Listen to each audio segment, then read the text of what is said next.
I didn't have the strength to worry about what was happening to me. I just wanted to escape from the pain in my back and my head. Sleep seemed like the only release. When I woke up in the hospital, my parents were hovering over me with looks of pure anguish on their faces. They told me the doctors were sending us to another hospital so that I could get better, and patted my hands and placed clammy palms on my burning forehead. I was already having trouble breathing. I remember hearing my mother pulling air audibly into her lungs, as if she could compensate for my struggling. I don't remember the ride to the polio ward in Syracuse, but I remember the moment they placed me into the iron lung, closing it around my slight body and fixing the rubber collar around my neck so that it made a seal.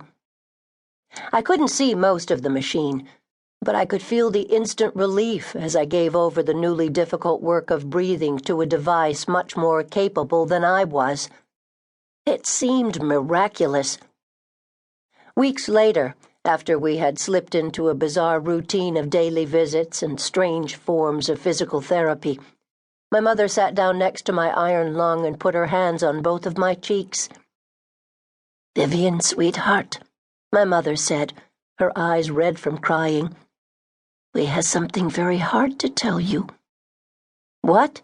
I said.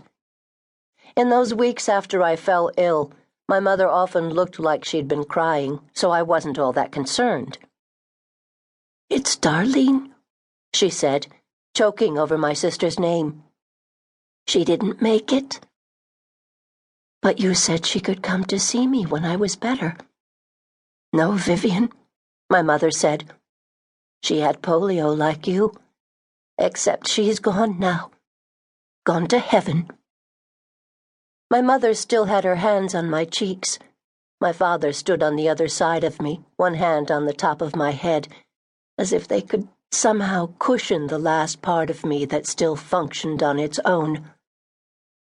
I don't know that I have ever felt worse or more sorry for myself than on that day. Darlene, I later learned, contracted polio the day after I did. I could never ask my parents to give me the details of her illness because I knew they couldn't relive them in the telling. They needed me to focus on surviving, because losing both of their children was inconceivable. Even at 6, I knew that. I had to preserve whatever reason for living they had managed to retain. And so I fought to resume the life I once led, albeit without Darlene. I couldn't wait to ride a bike, go on picnics, swim in the lake near our house, and catch fireflies again in the midsummer dusk.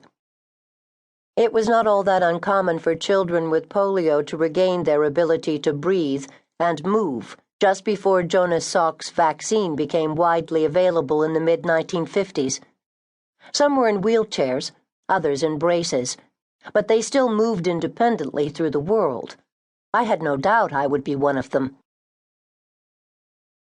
My favorite visitor, besides my parents, was Dr. Mitchell.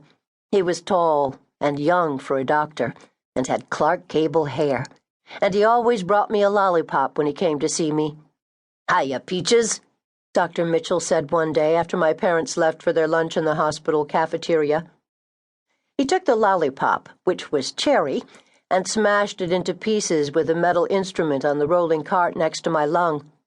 I couldn't manage a lollipop by myself, but I could suck on small pieces as long as someone was there to make sure I didn't choke. He placed a bit of the candy on my tongue.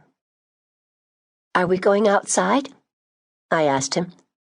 The staff sometimes took groups of us out to the patio in nice weather, wheeling our bulky machines on their gurneys through the hospital's wide doors. "It's raining, sweetheart," he said. "We can't take you out there today. You'd rust like the Tin Man." I laughed and stuck out my tongue so that he could place another small piece of the lollipop on it.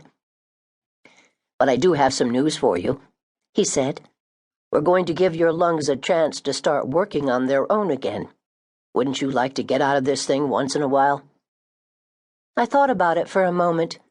I hated being trapped inside all the time, but whenever the nurses opened the lung to change my clothes or clean me, or adjust the various tubes that handled bodily functions I know